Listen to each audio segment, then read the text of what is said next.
What's going on, beautiful people? Day 53 of our 0 to 10K challenge. And we're starting this day off great. Didn't get to go out and prospect today, but I went out to a job that we won. They changed some of the spec on it, which is just as fine. But I guess you could say the biggest deal that happened today is after going there, I had a nice long talk with the guys that we're doing work with, and really casting vision. I believe that's it's imperative to have a vision that people could believe in, a vision that people can work towards, an idea, a thought that is big enough that can fit anybody's dreams in. And yeah, you got to remember, each thought, every idea, every thought pops into your head, and it's what you really do about it. And these people, they're your employees, your co-workers, your business partners. They're sometimes looking for security, looking for clarity, looking for guidance, direction. And sometimes it's not our responsibility to provide that direction if you're not casting that, but to cast a vision, to capture, what is it, Art Williams said it best, and he says, there's everybody has a sign on their chest that says, make me feel important, make me feel useful, make me feel loved, make me feel important, and Art Williams said that from not Primerica, but really awesome businessman. And everybody is self-interested, and you gotta play to their interest. But why do you play to their interest? Because you gotta play a winning game, and a game that people can win at means everybody gets to win. It shouldn't be a race to the bottom for everybody. And at times, it's extremely difficult to play a game that's worth winning if everybody has to lose for you to win. The game that would be called a zero-sum cooperative game, which sounds terrible, where someone is going to play the game with you. They're going to play this game thinking that their cooperation will result in something good, but they didn't realize that the type of game they're playing means they have to lose for someone to win, which may be me. But I would like to play more of a cooperative, non-zero-sum game that has coordination, that is a coordinated game, which could lead to the fact that if you're playing this type of game, you start realizing that in order for you to win, others have to win, and you have to incentivize that type of behavior. You have to incentivize responsibility. You have to incentivize with money, with a dollar, with a dollar sign on the end of it, certain behaviors. And that's what I did today. I spoke to two guys, and they asked me flat out, what's going on? We're feeling unsure, feeling like we're just running on blind trust. We have no direction. And I told them straight up,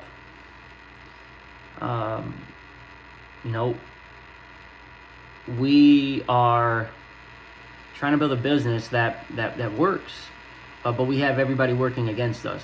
We have our employees that are truly they're really like partners to the company. To tell you honest, it's more like a mutual fund where their mood and their energy actually will bolster the company. And sometimes you don't get that, right? But when you have negative equity or negative energy working against you, no matter what you do, what you put in, it just doesn't matter. So the guy asked me, what do I got to do in order to grow? I said, there's two guys here. I was like, it's subjective for both of you, but it starts with, the guy, Roberto. Hey, man, you need a license. You need to be able to trailer your own equipment. It is extremely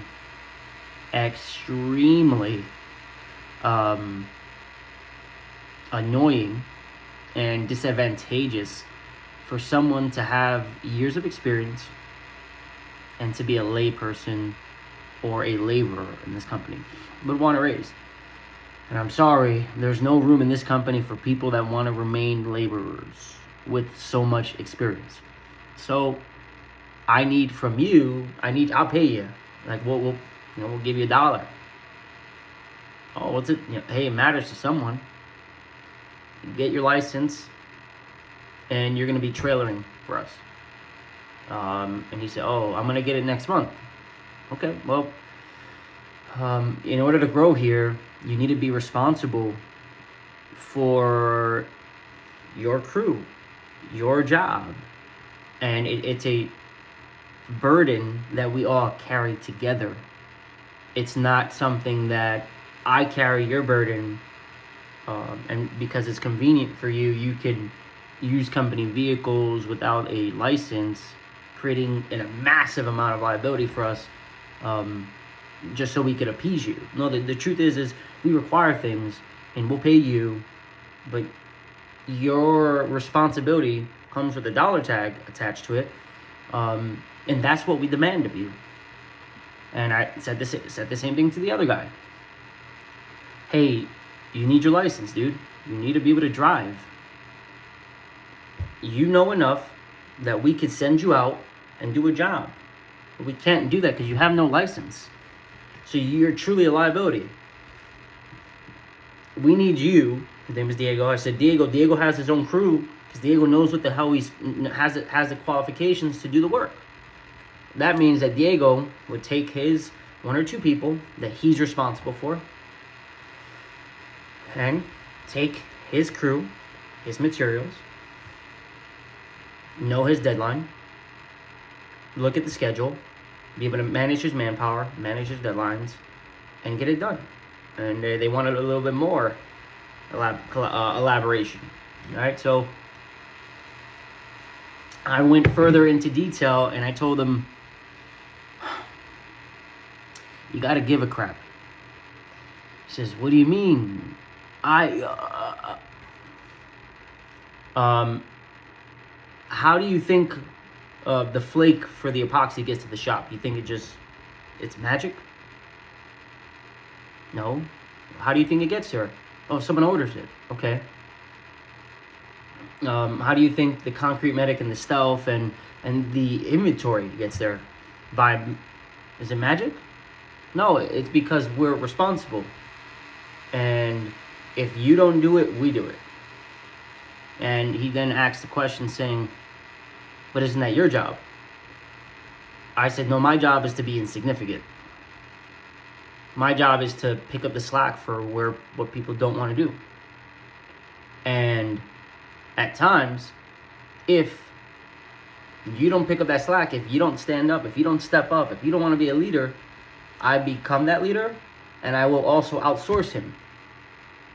Meaning, you lose the opportunity because you refuse to step up.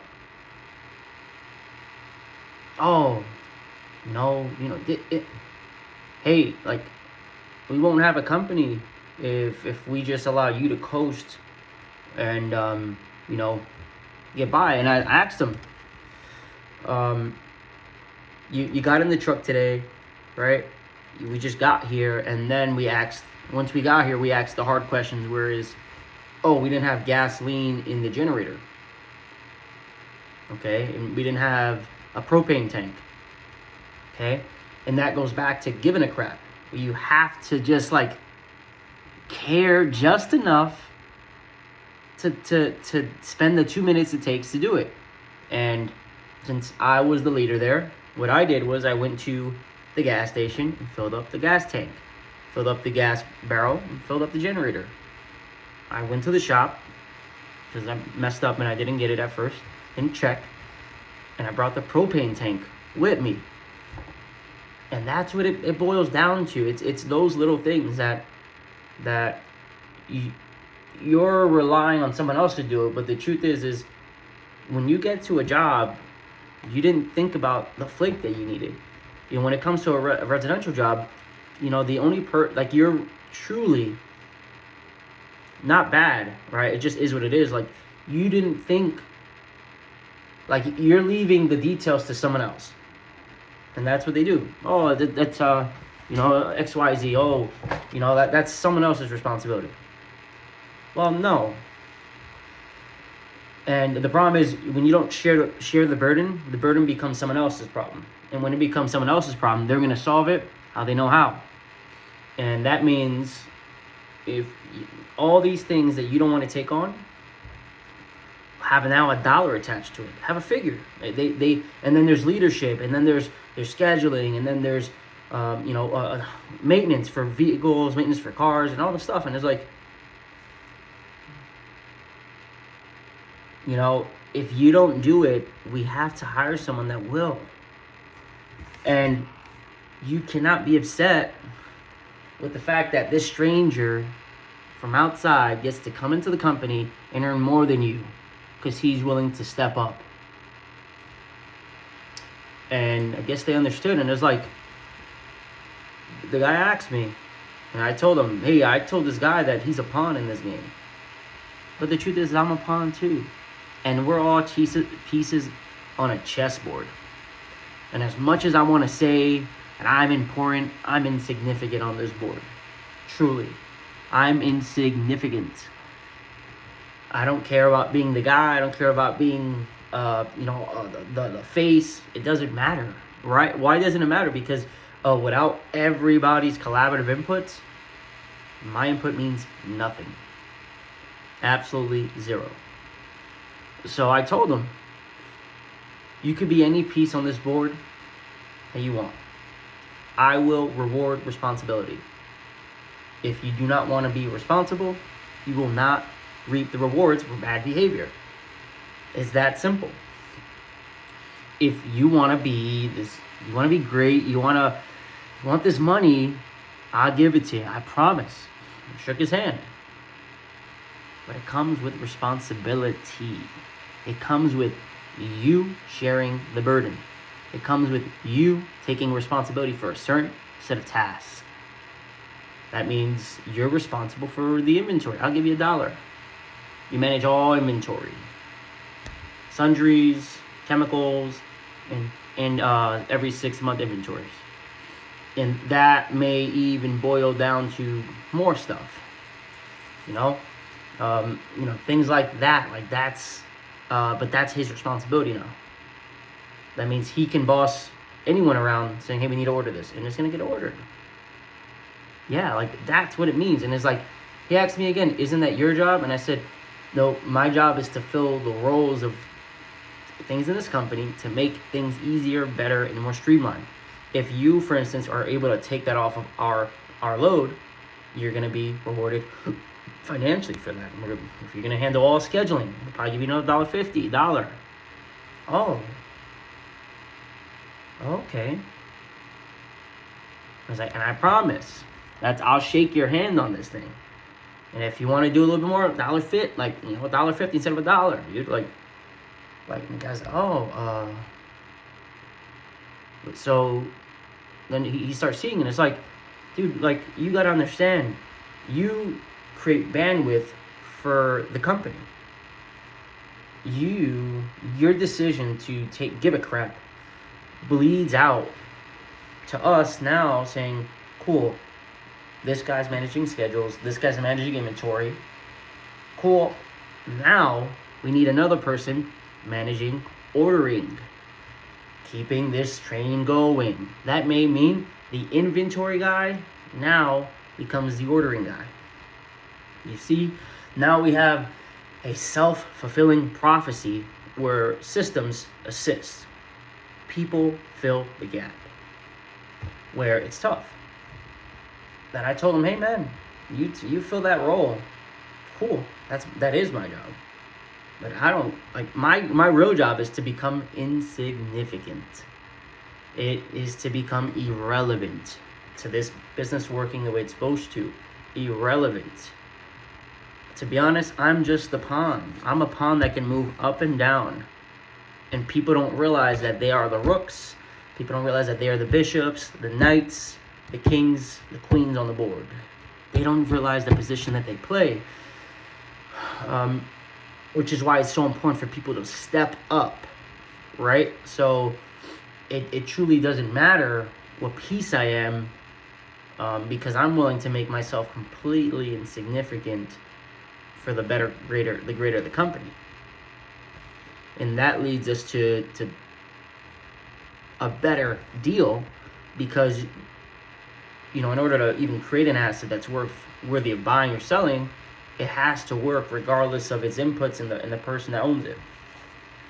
So you go down this rabbit hole and you start understanding, like when you help us with scheduling, inventory, product management, what do you think that gives us the chance to do? Like, maybe get more jobs. Well, yeah. So if we get more jobs, that means the people that are doing certain responsibilities raise up in the ranks.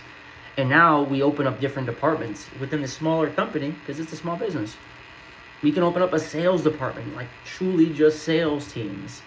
And we're literally just dialing up the marketing budget, man. Like, I understand it's difficult to see that. But by you people giving a crap, by your crew taking responsibility for a task, like, you begin to assist the company the way we need help. And the truth is, we do need help. We are not in a position where, it's amazing. No, we are piecing it together, doing it. But the truth is, the people that would be best fit for it are the people that are doing the work every day. And if you drop the ball, we'll just strip that from you and we'll give it to someone else that wants the money, that likes that, because the truth is people need to feel important, need to feel valued. And that leads me to the next question is, having the power to do something, but not needing to do it. So I had an altercation with someone yesterday, no issues, and the guy the owner called me. He's like, "Hey, what do you want to do?" I'm like, well, the truth is, what we really should do is take away all the fringe benefits and let them earn it. Let them earn a spot. Taking away the card and certain things would just truly allow us to grow things in a certain direction. It'll allow us to control spending, patch holes in a bucket. And I thought that I prayed about it, and that was the right thing to do. The right thing to do is, you're sorry. Let's try to figure it out, but let's truly figure it out. Let's not sit here and act like there's ego involved. Because the truth is if I had ego, I would just take a different approach. But you have bills and you have a life, and we do what you have to do, right? And I'm not gonna, but we're not gonna sit here and act like you're gonna have to respect those benefits that you're gonna lose now. That you need a way to get around, and you need a way to do what you got to do. And I'm not the person that truly wants to see you get fired. People misunderstand a few things, and the biggest thing is they think that I get off on telling them what to do. No, if you did what you're supposed to do, I wouldn't have to tell you you're doing something wrong. And quite honestly I only have to rise to the occasion because you failed to do so. Because you failed to realize what position you're in. And if the person happens to be a rook or a bishop, and they're treating themselves like a pawn, the truth is you're wrong. And you didn't earn that bishop position or that rook or knight position by mistake. You did things to earn that trust. You're doing things to lose it too, and then you're choosing to hold a position that would be meant for someone else to grow in, and you're trying to keep it for yourself. So, like, just either accept it or drop from it, because it's too much of us. It's too much for us to shoulder that, and you're taking up that seat where someone is going to be happy to take it. People dying to do it. And long story short, the guy asked me in the job, time, it was slow and this, and I was like, well, you could have did painting. He's like, what are you talking about? I was like, okay, you could have painted with us. What do you, like, I don't know how to paint. I would like to paint. He's like, well, you could have painted.